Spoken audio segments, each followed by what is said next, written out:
Hannah, Yes, how are you today? I'm doing great. I'm a little bit full of regret today What happened?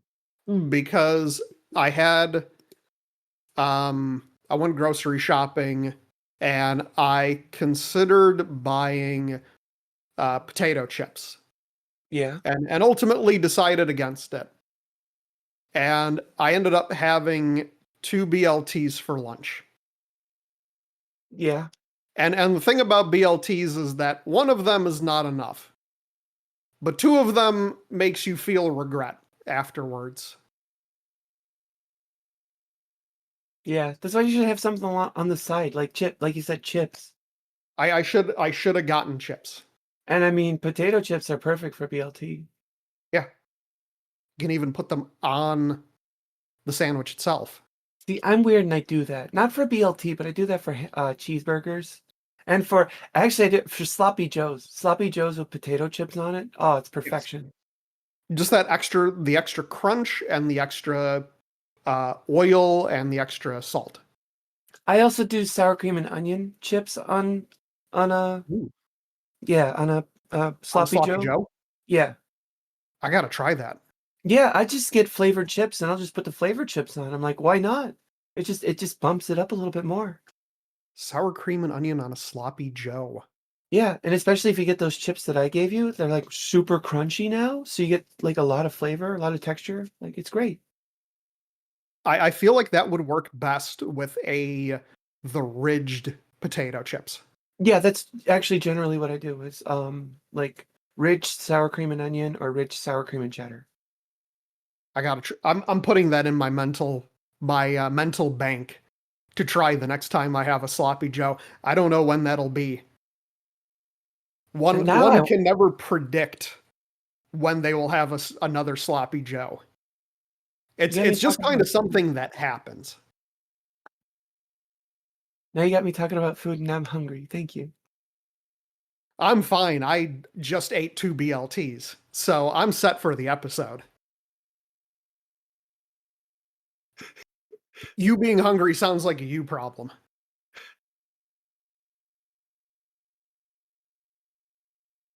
But on that, let's hit the music. It's mighty strange. You looking happily deranged. I can't settle in bed. Or have you picked your target yet? It's ended. Got your dog bite. It's ended.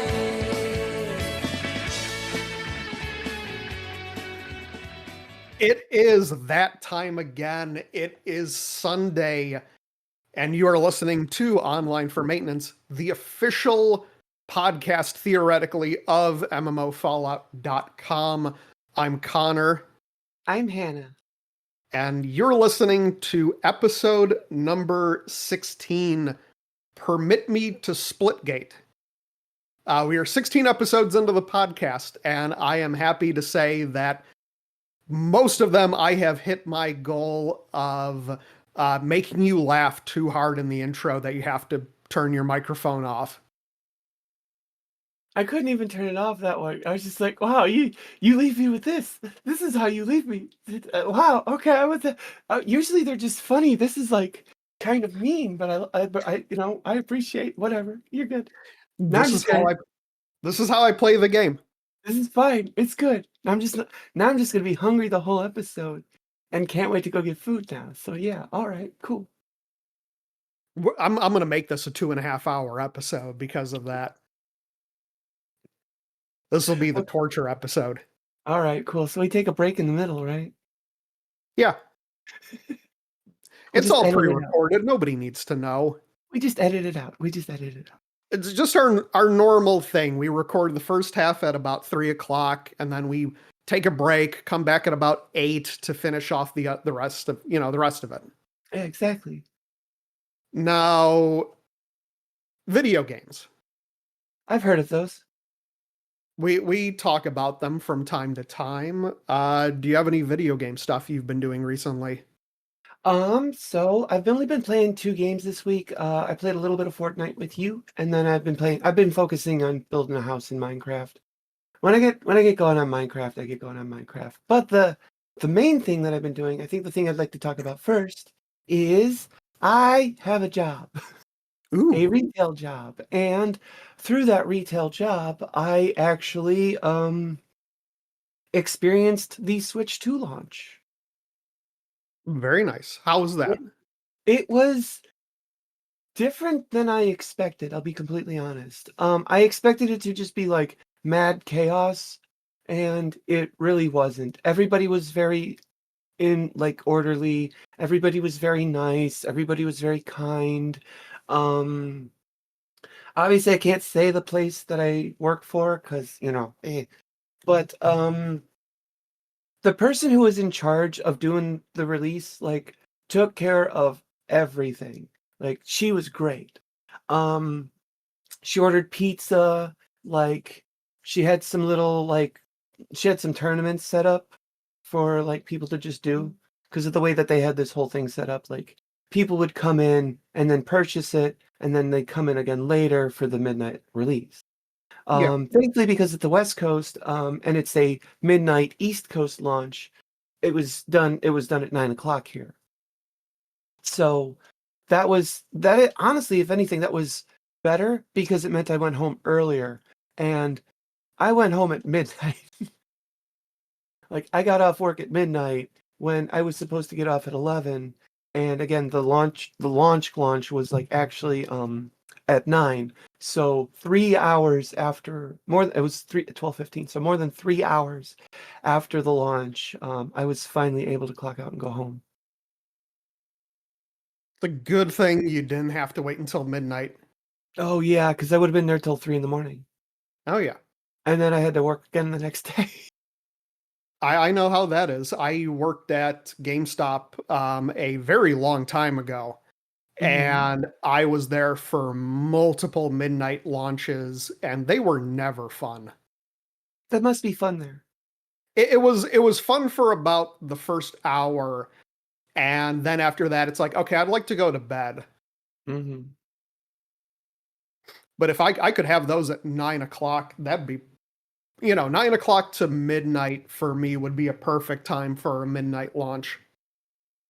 So they started let people, come in and do their pre-purchase at Hmm. 3, which was, like, immediately when I got to my shift, and I was expecting I'd be there, schmooze a little bit, people there wasn't really anybody in that section of the store, until they, like, started letting people in, into that area, and then once they did, just a Yeah. line around everywhere. I couldn't see the end of the line. Um, it was about 2 hours of just, like, walking up and down the line, making sure everybody's happy, seeing if anybody needs anything, any questions, anybody gotta go to the bathroom, that sort of thing. And, like I said, we were being really nice. If people needed to go to the bathroom, they could get out of line, they can go and come back and, not lose their spot. Yeah. Like I said, the girl who was running it bought pizza.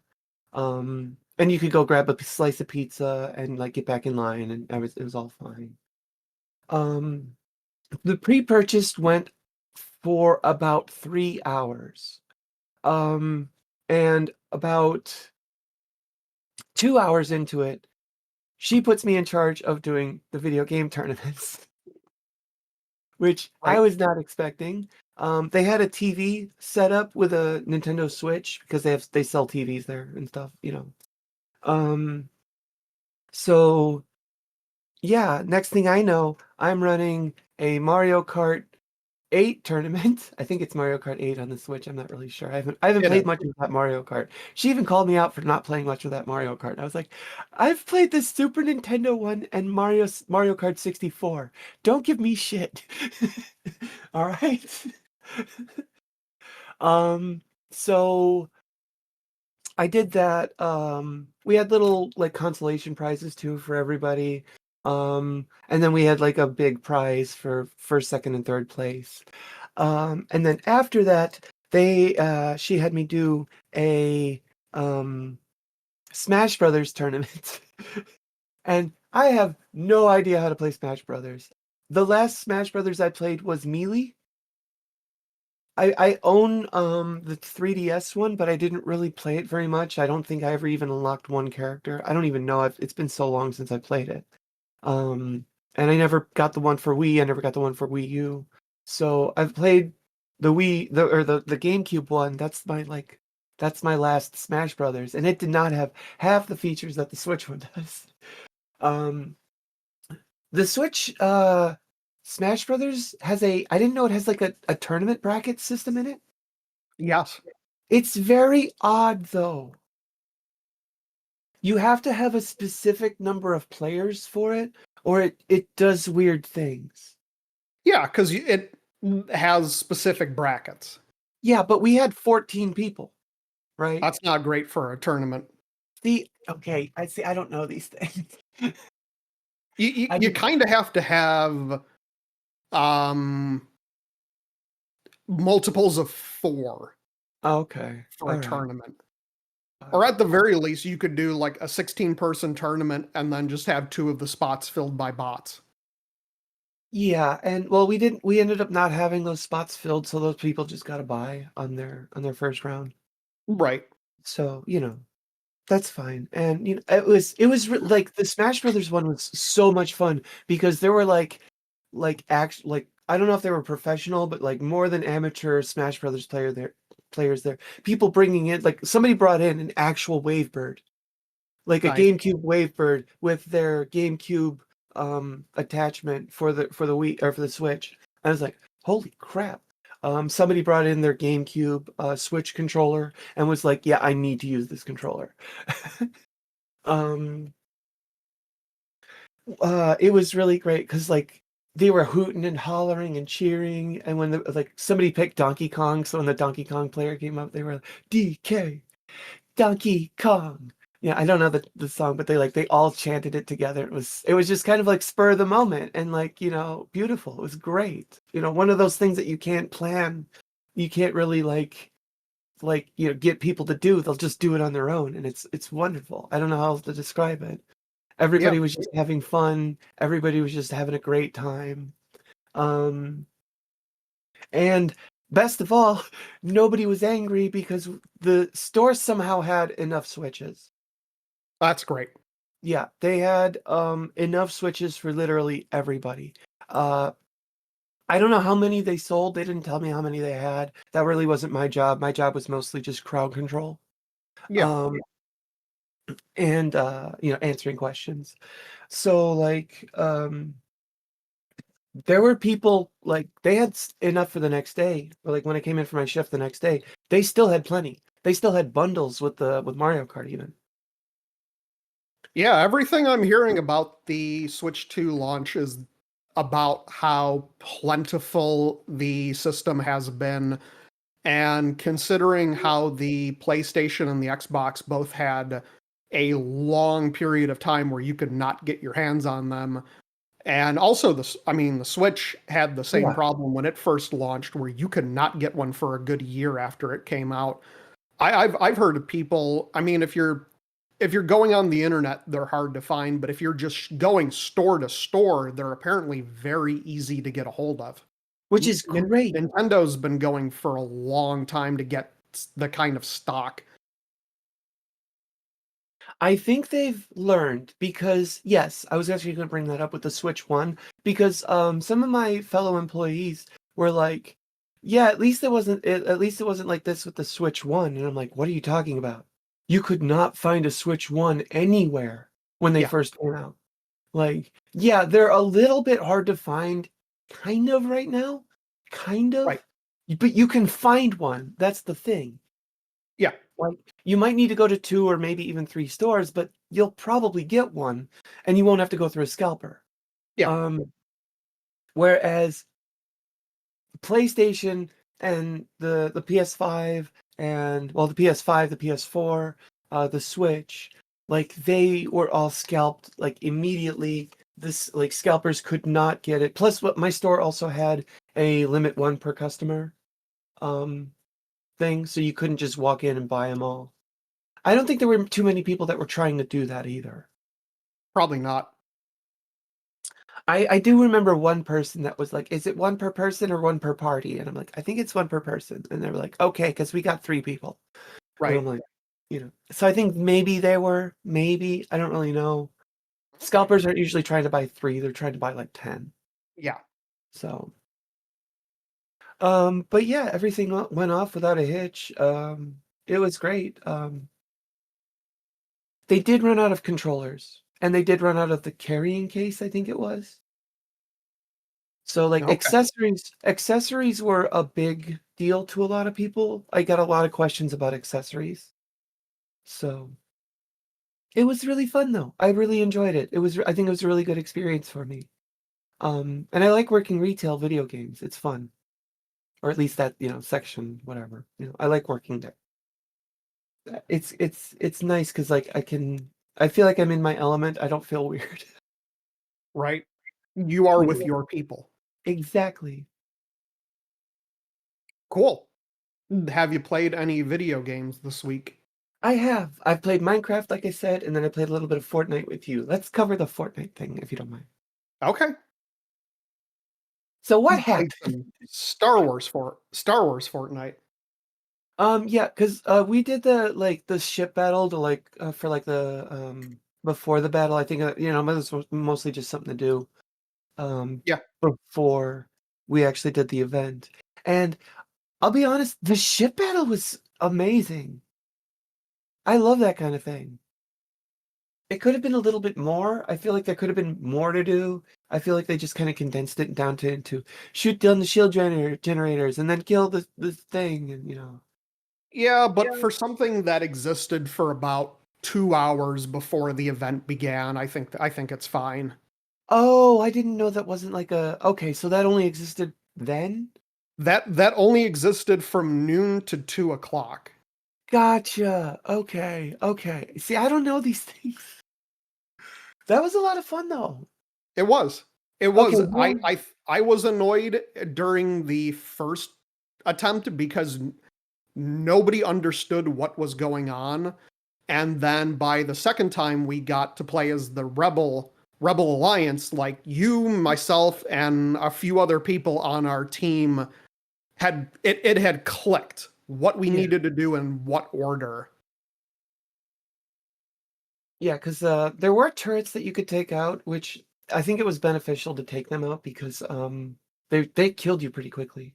Yeah. So to explain to the audience, who may not know what we're talking about, the Fortnite season finale event happened this weekend for the Star Wars season, and in the lead up to the infiltrate the Death Star mission, the event, they had a little mini game where it was players taking on the Rebels and the Empire, and you have the Rebel players in X-Wings and the Empire players in TIE Fighters, and they're fighting over the Rebels are attacking a Star Destroyer, and you have to knock out the shields and then destroy the bridge of the ship within a certain time limit and with only a 50 life counter.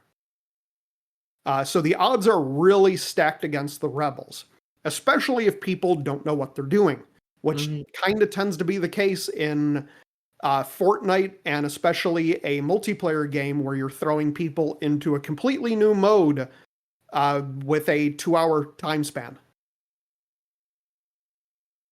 Yeah, I take back my criticism. I didn't know that it was only there for 2 minutes or for 2 hours. I mean, like if it's only going to be a 2 hour event, of course it's going to be a fairly simple, Yeah. two objective thing. But I remember it kind of it was very familiar, or it was very reminiscent of the space battles from Battlefront. Star Wars Rebels, or no, oh geez, what was the MMORPG that they had recently? Rogue or oh The god, no, MMO? yeah, the MMO. Galaxies? No, the one after that. The Old Republic. The Old Republic. The Old Republic. It was reminiscent of the ship battles from the Old Republic, but the Old Republic had a lot more to do in them. right? And you've experienced the Fortnite event Mhm. style, which is like it's action, and then over time you quickly realize that everything's formulated in a way that you're never actually in danger. No, yeah. If Like, anything, mhm. I had gone down a hallway, and I think I went down the wrong hallway, and I ended up somewhere that I shouldn't have been, and it just teleported you to where you needed to go. Yeah. So the event was players infiltrated the Death Star, did some stuff, shot some stormtroopers, and you quickly realize that one, you have no health bar, and two, the stormtroopers never really hit you. I never realized that. I just kept trying to, get to the objective. The presentation is fun. I really like the bit at the end with Palpatine when he shows up, and it's kind of interesting because also there's fake players Mhm. in the event. And Oh, there were. Palpatine, at the end of it, Palpatine vaporizes all the fake players, and it's just the real players that are left.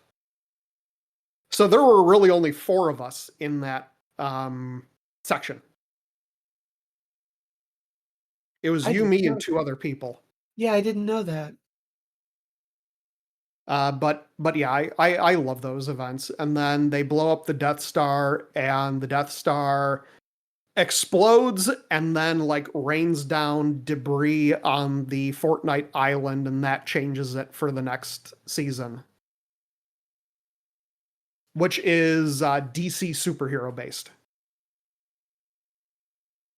I love that kind of, like, progression through storytelling. You know, because Apex does have a little bit of that, but it doesn't have it like you don't really experience it like you did Yeah. with Fortnite, because you live it with it seems like you live it with the Fortnite events. Hmm. And that's a great way of, show don't tell. Yeah. I mean, or show don't or what is yeah, I forget what it is. No, you got it. Oh, I did, okay, yeah. Sorry. But yeah, that was a lot of fun. I look forward to more Fortnite in the DC, season. Hmm. 'Cause now that I'm playing it, I wanna play more of it, so it's fun. Yeah. Yep. I do like the way that Fortnite does the seasons, because every season there's a progression of story that happens over the course of the season, and then it culminates in something happening at the end usually. Mhm. There is a there were some leaks, and there is an upcoming season that has people wondering what the hell Epic's doing. The next mini season, which is apparently supposed to bridge Chapter 6 and Chapter 7, is going to be Simpsons based.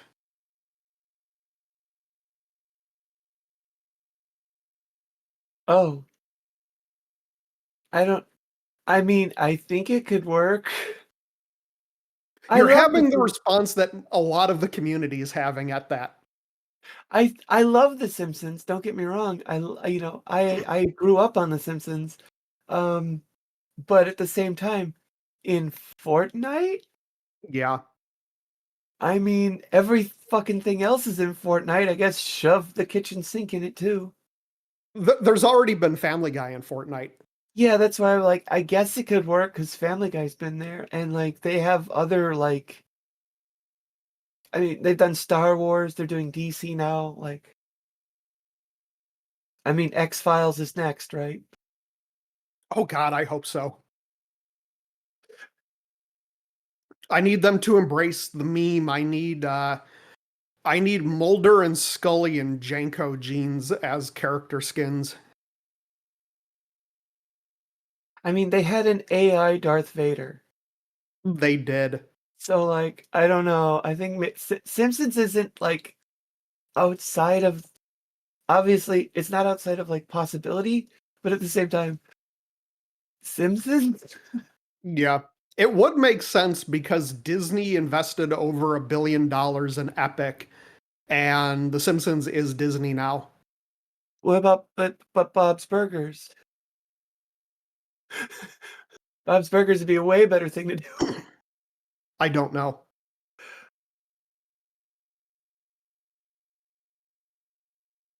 But I Okay, do know so one thing, what?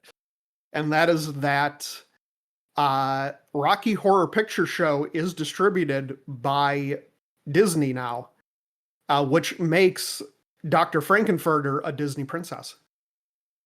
Oh boy. Oh no. I look forward to the Alf season of Fortnite. Oh, God. Instead, they take out the food items and instead you eat cats Exactly. to regain health and shield. And then the season just ends on a cliffhanger. Oh, Elf. And then you date a blind woman. Remember that episode? I don't remember any episodes of Alf. I just remember him being Oh, like weird. there's an episode of Alf where he meets a woman on the internet and she's blind. So she can't tell that he's an alien. So it's Okay. fine for them to date. And then he eventually breaks up with her and he just tells her we're too different. And it's kind of implied that she's figured out by then that he's an alien and she'll keep his secret.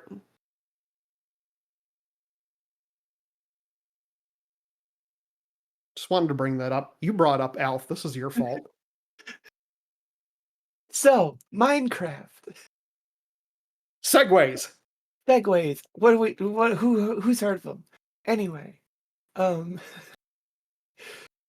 been Minecraft. playing more Minecraft. I've been working on the interior of my house, my little house that I've been working on, for the last, like, I think month now. I'm very bad at interiors. This one's actually really good. As I've mentioned before, I've been following some Minecraft YouTubers, and through them, I've gained some new building techniques and some building methods.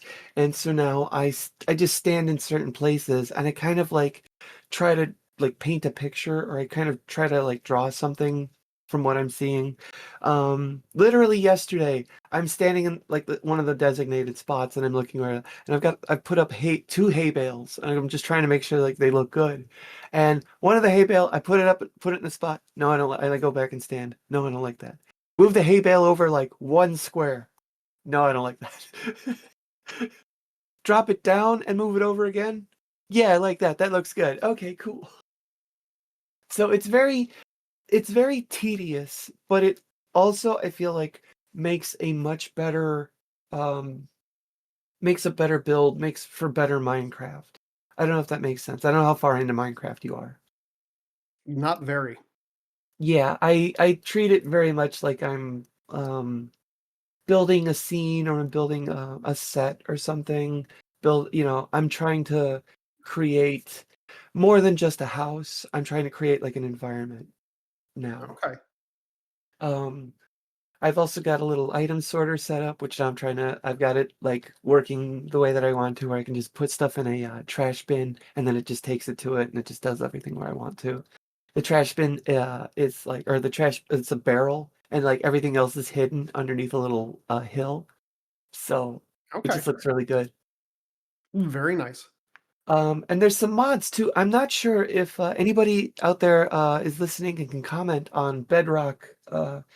There's some additional like little decoration blocks that they have. Like there's like stones that you can put on the ground, and seashells, and I know the leaves are part of the main game, or part of Java, but there's some other stuff that I've found, like plants and stuff that might be modded in, that I've been adding to my build to just kind of like make it look nicer. The big thing is I need to build a bridge, and I need to go harvest a crap load of wood for it. And I don't know how to grow trees on Bedrock. I usually grow them on Java, where you can grow them in a 2x2 and then get really, really efficient trees. I can't do that in Bedrock, apparently. So I've planted spruce trees, and I don't know how to get it to grow. I just don't know how to get it to grow. And there's one on the like on the server, there's one on the island. So they clearly grow. I just don't know how to do it. Hmm. So it's a whole new Minecraft experience. Plus Java is very slow. I don't know what it is, but like if you want to like change items, if you want to like eating, like doing anything just seems to take way more time. And I'm not sure why. I don't know. Yeah, it's weird. But I'm still having fun with that. Minecraft's like an ongoing, forever ongoing thing, for me. So what That's have you good. been playing this week? I have been playing. I went back and I played through My Friendly Neighborhood. Okay, what is this? I got about 75% of the way through it the last time I played and never finished it, and then I decided to go back. So, My Friendly Neighborhood, it is a game by the Szymanski brothers, John and Evan, published by Dread XP. It came out about 2 years ago, and it is I don't want to call it a horror game because it's not really a horror game. It is a game where you play as a maintenance man named Gordon who gets hired to your job is to go to the My Friendly Neighborhood studio. My Friendly Neighborhood being a children's TV show akin to Sesame Street that was shut down. And for some reason, nobody quite knows, the studio has begun broadcasting again, and the shows are now airing over the local news that took over the channel. Okay.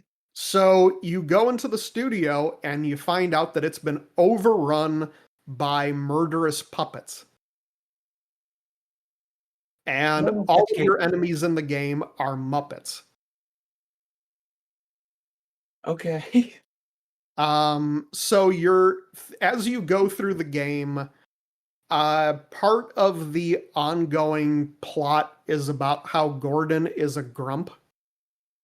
And how you can play the game, you meet the different Muppets and you figure out what happened to the show, the history of the TV show itself, kind of the history of this world, and why the show has inexplicably come back, and also why the Muppets are acting the way that they are. And I have to give kudos to the show for not taking the route of paranormal. I won't explain why the Muppets are murderous, but there's no like it doesn't follow the modern mascot horror of like child souls and gross experimentations. Yeah, because Five Nights at Freddy's, from what I have casually learned, Yes. is there's the soul of a serial killer that's been trapped inside one of the animatronics. Yes, the soul of the serial killer, and also the animatronics themselves in Five Nights at Freddy's 1, 2, and 5 and 6 Yeah. have the souls of children that have been murdered. Okay. So Um, it doesn't go down that route. no, there's no paranormal stuff. There's no like supernatural, no ghosts, no serial killer or experimentation. Um, it's a very grounded reason. So the puppets are doing this of their own will and volition. Yeah, I do like how it's never, at least from what I've read, it's never, they don't go into the hows and whys of the Muppets being autonomous. Okay. It's just accepted that they are. Oh, Because the Muppets, like you meet a few Muppets and they are intelligent. interesting. talk to you, they can have conversations, they can think. That's interesting. But one of the side bits is that Gordon is a grump. And depending on how you play, you can the major Muppet characters that are kind of bosses, you can help you can end up helping them. And it softens Gordon's heart. But it is a fun game. It is I will admit that this time that I played it, I cheated. How dare you? I How could I you? have Wiimote on my computer. So the reason that I cheated is because My Friendly Neighborhood is it's a fun game, but it gets very tedious because there is a Metroidvania element to it where it's Metroidvania and I would say kind of Resident Evil-ish.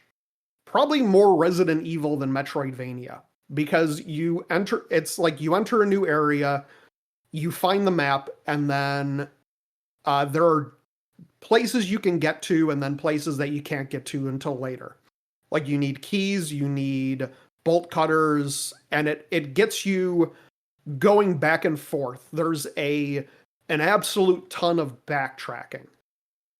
And the reason that makes the game tedious is because as you're defeating the Muppets, you do get tape. You get duct tape, and you can use that to strategically tie up Muppets. And the reason that that's useful is because every single time you leave an area, the Muppets that are in that area respawn. And you only have a limited amount of ammunition. The game gives you a good amount of it, but you'll be backtracking through the same area dozens of times. And that just made that annoying to me. Yeah, I can understand that. Cause like I've played couple Metroid games, Metroid Prime, Mhm. and like that is like one of the things is you like, yep, this place. Remember when I got when Right. I was first here, you know.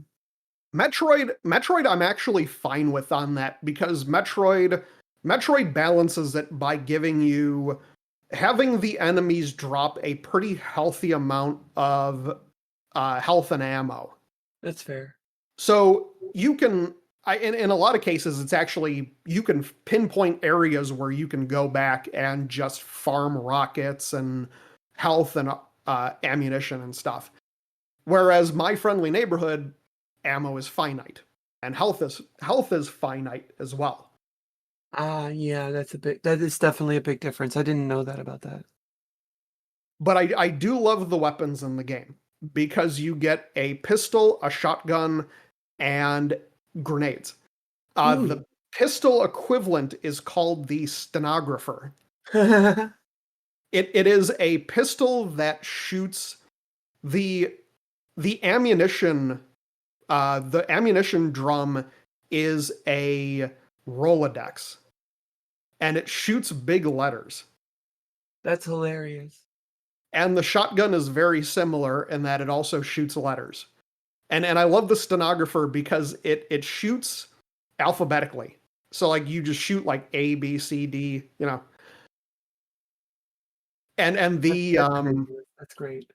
your grenade is just a cluster of the stenographer notes. So like you throw it and it just explodes into letters. The game is a little unsettling because the Muppets never talk. Or they never stop talking. Oh, okay. Like even after you've defeated them, they're still talking. Oh. And they're just chatting to themselves.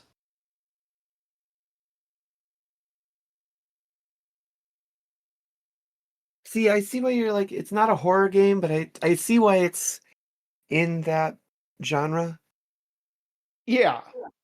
it's not a horror game, but it's like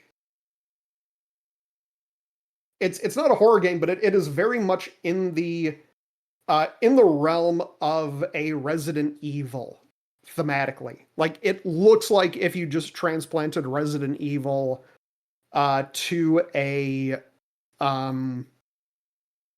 moderately, like, I don't know, if you jokingly turned it into a children's show. Um, and yeah, so the characters say just the craziest shit as you're talking, like as you're listening to them talk.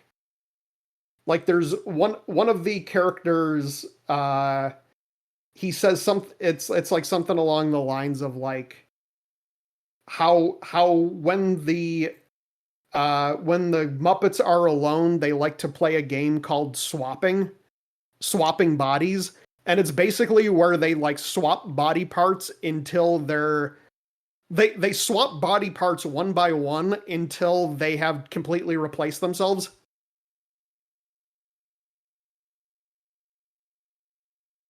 I don't know how I feel about that. The show mentions that there's little, like, some of the toward the end of the show, the moral lessons got really weird and parents didn't like it. And it was like the characters saying things where it's like, if someone's taking advantage of you, let them. It makes them happy. And then like one of the characters, one of the Muppets is like giving a lesson on counting. And he's like, if you want to count, is like, you can count, count how many hands you have. It's like, take one hand and then put it in your mouth and swallow it. And then take your other hand and put it in your mouth and swallow it. And now you have two hands inside of you. Weird. Yeah, so it's just like these really yeah. Very off-putting. But yeah, I do like the game. It is very charming.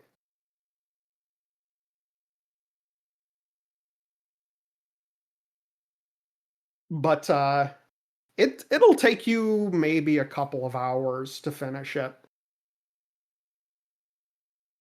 Okay. It is fun though. And I also played Splitgate 2 Ooh, how is that? because that game finally launched. What's the biggest Um, difference between Splitgate 1 and Splitgate 2? The biggest difference between Splitgate 1 and Splitgate 2 is that Splitgate 2 feels more Call of Duty like. There Yeah. are also more. There's less less emphasis on portals in the Oh, second. okay. Okay. Because the first one was like all about portals. That's why I kind of was turned off by it, because it was like, you really need to learn portals very well.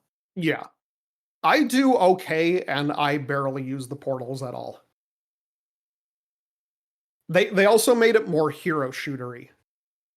I don't have a lot to say about Splitgate 2 because I have a feeling that the game is not going to last anywhere near as long as the first one did, which is annoying because they got like $100 million in funding to put this thing out.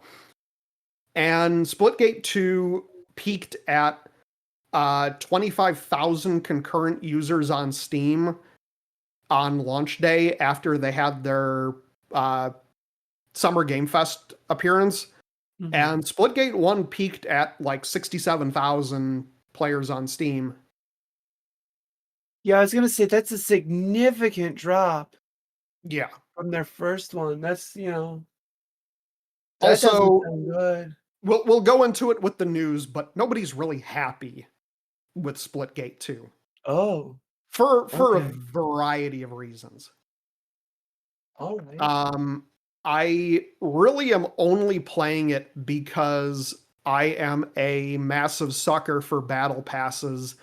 I played the beta for Splitgate 2. The battle pass was $5 and I got $5 worth of currency back, so I didn't have to pay anything for the chapter 1 or the season 1 battle pass. So I was like, okay, I'll check it out. I don't know how much longer I'm going to play. Splitgate 2, I have some problems with it. And I wrote some of them down. I really like the weapons. Yeah. Well, some of the weapons. They have a small variety of weapons that you can actually equip as part of your loadout, which is kind of annoying because you have an automatic rifle, you have a shotgun that isn't very good, you have a carbine, which is the semi-automatic rifle, you have a submachine gun that you cannot get until much later on. You Really? level your character up to 22, which I've played a good number of hours of this since the final wipe happened, and my top character is only level 15. You Oh. you have 3 character heroes, all of them level individually, and each one unlocks weapons at their own pace. So, like, Oh. if you have one character that you've unlocked the shotgun for, and you start leveling up another character, they don't have the shotgun. Okay. The levels are, compared to Splitgate 1, the levels are disgustingly cramped for the most part. Oh, okay. Like, it especially makes those levels difficult when you're doing things like bomb defusal, where you can plant a bomb, get killed, and then literally be back at the bomb site within about 2 to 3 seconds of spawning.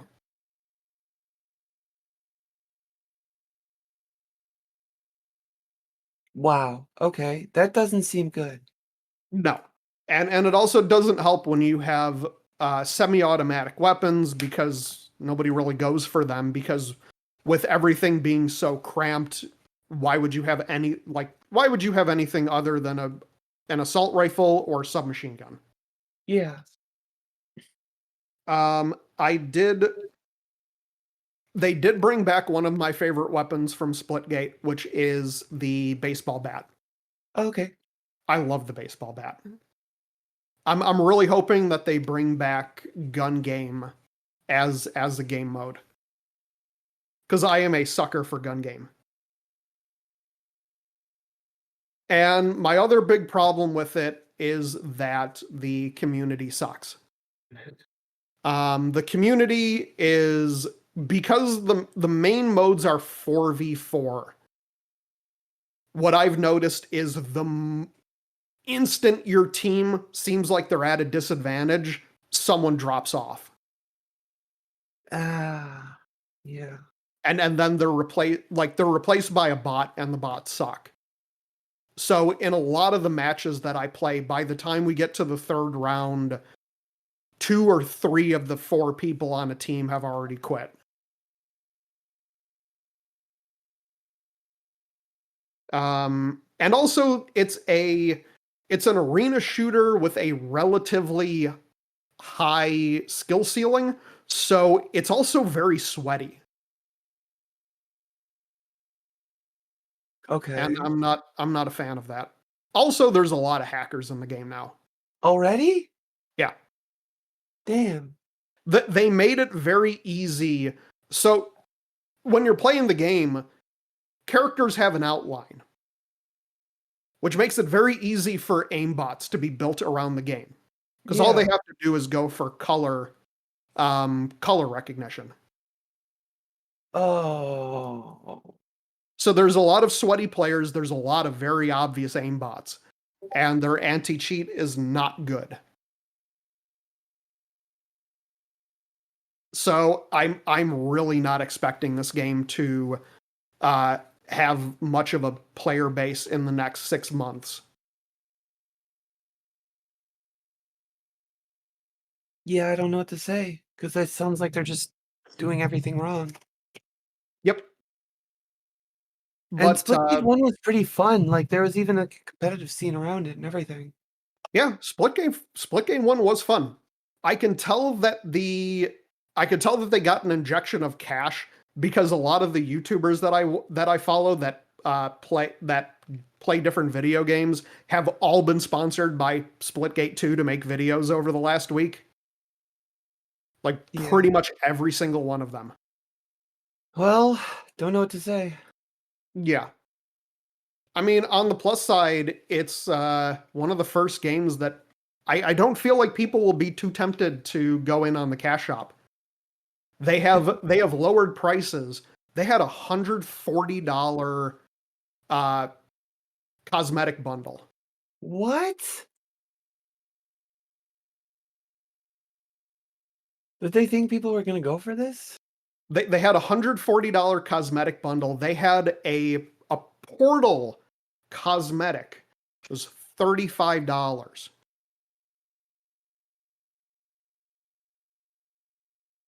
I like Portal, but god damn, I bought Portal 2 for $5. Just imagine one of those Portal skins being $35 by itself. But we'll The look talk of more horror about and disgust on my face. Sorry, what? we'll talk more about them in a bit. Yeah. So I have a few games that I wanted to talk about that are coming out. They're not coming out this week. They were unveiled over the weekend. Oh, okay. And the first one, which kind of fits into my friendly neighborhood, the first game that I wanted to talk about is Felt That Boxing. Okay. One of the first games in a while that I've looked at, and I was like, damn, this is cool. Felt Is it That on Steam? Yeah. I put it in general. Felt That Boxing Ooh, is Muppet a boxing boxing. game with Muppets. And that game looks amazing. And that's the game's graphics. That's And incredible. it looks like real. It looks photorealistic. But it's a boxing game where you're in a world of Muppets. It's a comedy game, where it's shaping up to be uh like the NES boxing game, Punch Out. Yeah. And again, it's Muppets.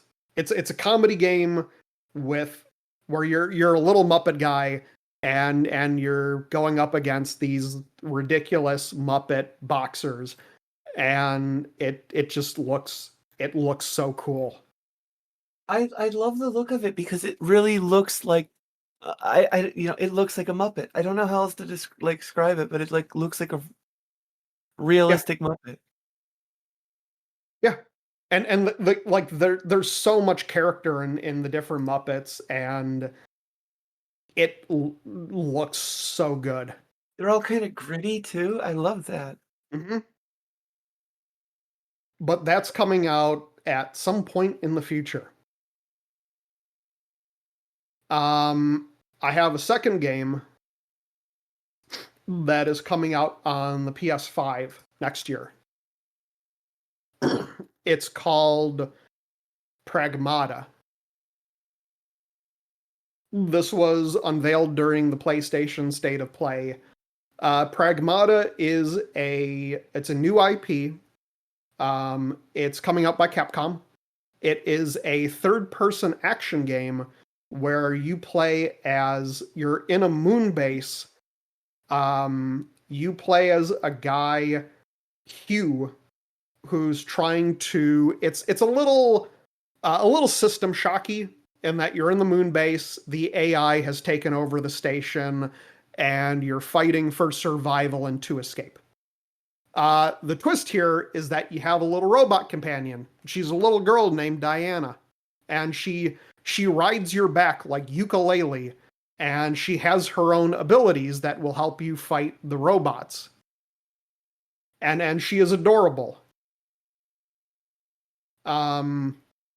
It's like Dead Space meets System Shock almost. But they unveiled it at the State of Play. It looks really good. I also posted that in general. Okay.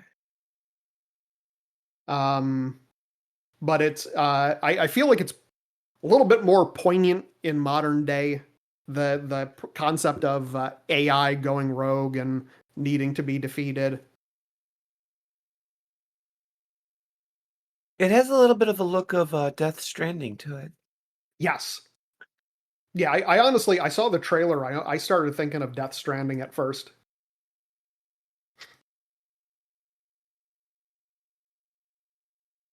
Cause like the super high tech look. Yeah.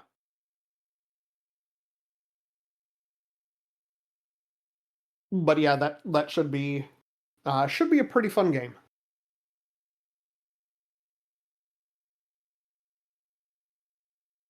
They have more videos planned to talk about the combat in the game. And my third game for this week is Silent Hill F. Ooh. Which has finally been revealed for a September 25th, 2025 release date. And you play as a Japanese girl. It takes place in a Japanese town that has turned into a Silent Hill town. And you have to survive. You know, fight monsters, solve puzzles, presumably learn about the various traumas of the characters, including your protagonist. But it looks great. It's Silent Hill. I gotta wonder how they're going to go with like having a teenage girl as the protagonist. If like maybe she's at more of a, maybe the combat encounters are harder. It is available for pre-order now. It comes out on September 25th. But yeah, I am looking forward to it. I look forward to the reviews of it. I don't play these games, but this is the first one without Kojima. No. Silent Hill's got nothing to do with Kojima. Oh wait, no. I'm thinking, wait a minute. You're Cut thinking this Metal out. Gear Solid. Wait, doesn't Huh. No, I'm thinking, okay, yeah, no, I thought wasn't PT done by Kojima? PT was going to be done by Kojima. Yeah, and PT was like a Silent Hill thing. Well, yeah, PT was a public trailer for what was going to be Silent Hills. Yeah. Yeah. But otherwise, Kojima hasn't done Silent Hill games. Oh, okay. I thought he was. Okay, I'm bad. You can cut this part out if you want. That was between Kojima and Del Toro was involved with Silent Hills. That was the one that they canceled before Konami fired Kojima.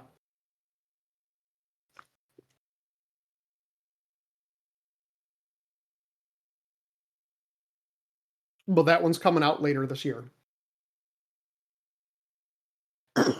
Now, I got 2 news stories to talk about, and then we'll wrap up. The first one is Splitgate 2. Splitgate 2 has had some controversies over the last week. Oh, I recently heard that. Yes. So the first controversy is that during Summer Game Fest, the CEO of the company announced the game was launching on stage. He had a hat that said "Make FPS Great Again," Oh. and it was a black hat, like the type Oh. that Elon Musk wears. Oh, And no. I think even if you want to get rid of even if you want to look past whether or not he was trying to make a political statement, getting getting up on Summer Game Fest is not cheap for that kind of show. Nobody really knows exactly how much it would cost, but the best estimations that we have put it at about $500,000. It's not cheap to get up on Summer Game Fest. No. And purely from a business perspective, to have $500,000 on what is ostensibly an indie studio, and to have nobody really talking about the game itself, is a horrible mismanagement. Because your CEO had to go out and make a political joke. Now, he has come out since then and basically doubled down and said that he's denied that there was ever any political intention with it. Now, what they have done is, as I kind of talked about earlier, they lowered prices because they lowered prices, and I guess they're refunding people the difference because Splitgate 2 has ridiculously expensive cosmetics. I'm talking a $145 bundle. The just portal prices that were $35. The I can't understand 145. that. Hmm? I can't understand that. I mean, most PC gamers love Portal, I would Right. say, unless you're like a brand new PC gamer and you've just never heard of it, like, love Portal. I don't know anybody that's like a recent Portal fan that's like, oh yeah, Splitgate, Portal cosmetics and Splitgate, I'm all about that, and paying $35. Right. The cheapest thing in the game is the battle pass, which is $5 for the season. And to top it all off, the cosmetics in the game, it's not a bad looking game, but it's not really a game where you look at the cosmetics and think, I need that. Like they're not fantastic. And the other reason that people were upset was because they announced a big reveal at Summer Games Fest, and it ended up being a battle royale mode. Yay! And again, even if you're looking past the political part of it, wearing a hat that says "Make FPS Great Again" while you're announcing the most generic shooter genre that a lot of people do not care about anymore. No, nobody's really into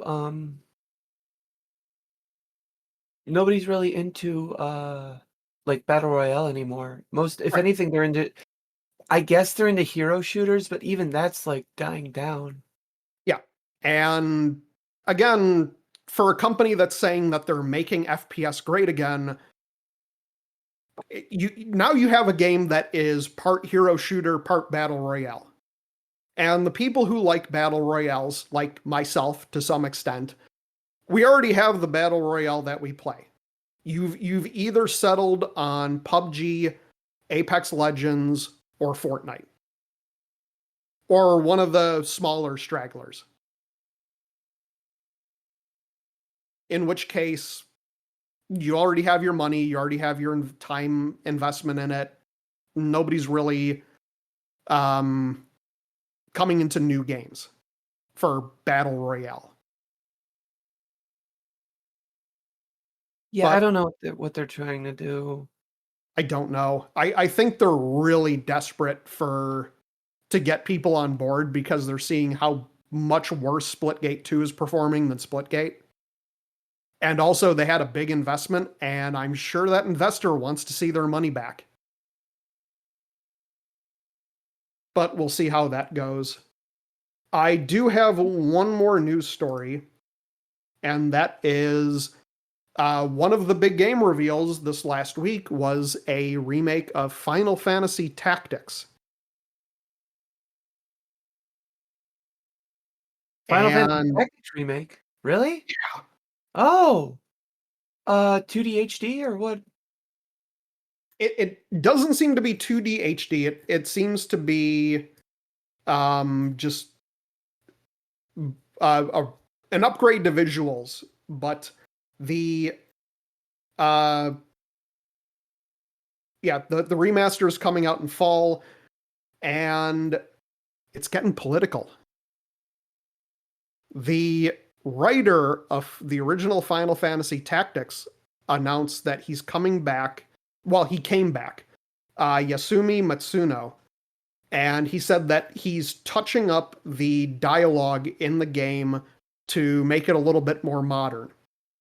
And while the other Square Enix developers were talking about graphics and audio and mechanics and stuff, Matsuno put out a statement. And he said, so he wrote, nearly 30 years ago, the collapse of Japan's bubble economy engulfed the nation's financial institutions in mountains of bad debt, triggering a wave of corporate bankruptcies, a sudden and extreme rise in the unemployment rates, and a stagnation of Japanese society as a whole. It was an era where many were robbed of hope when dreams were measured by their price tag. Against this historical backdrop, I crafted a story. It was the story of Ramza, a young man who fought tirelessly against the entrenched social class system. It was the story of Delilah, who sought to take advantage of this confusion and despair to advance his own social position.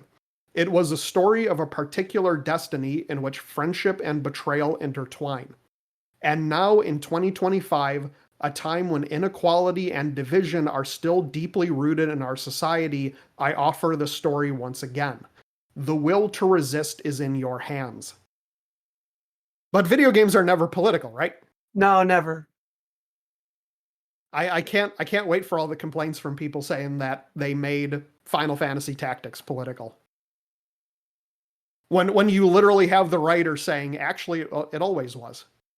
Well, it's a game.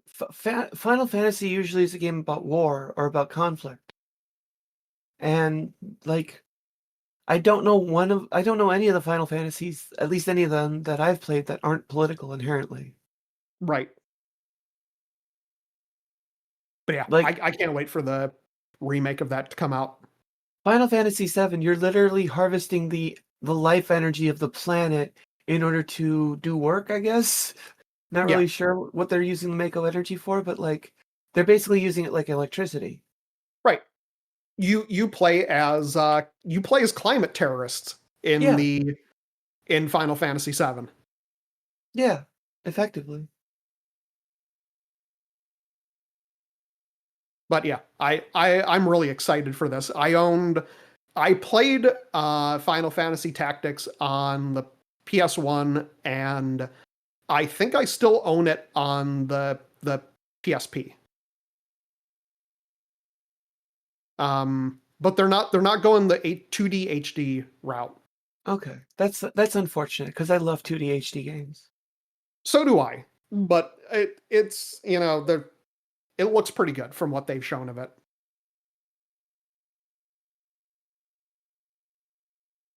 But yeah, that's another episode in the bag. Yay.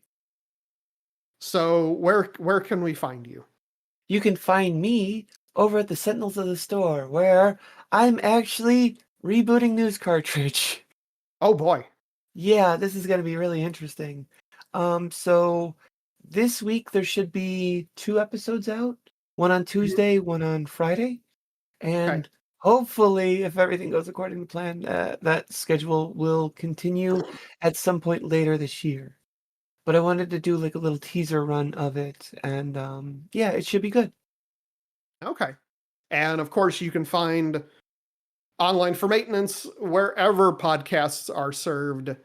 And I am, of course, at mmofallout.com and on YouTube under Jamali. So, with that in mind, we'll cue up the outro music and I will say good night. Thanks, everyone. Love you. Mwah.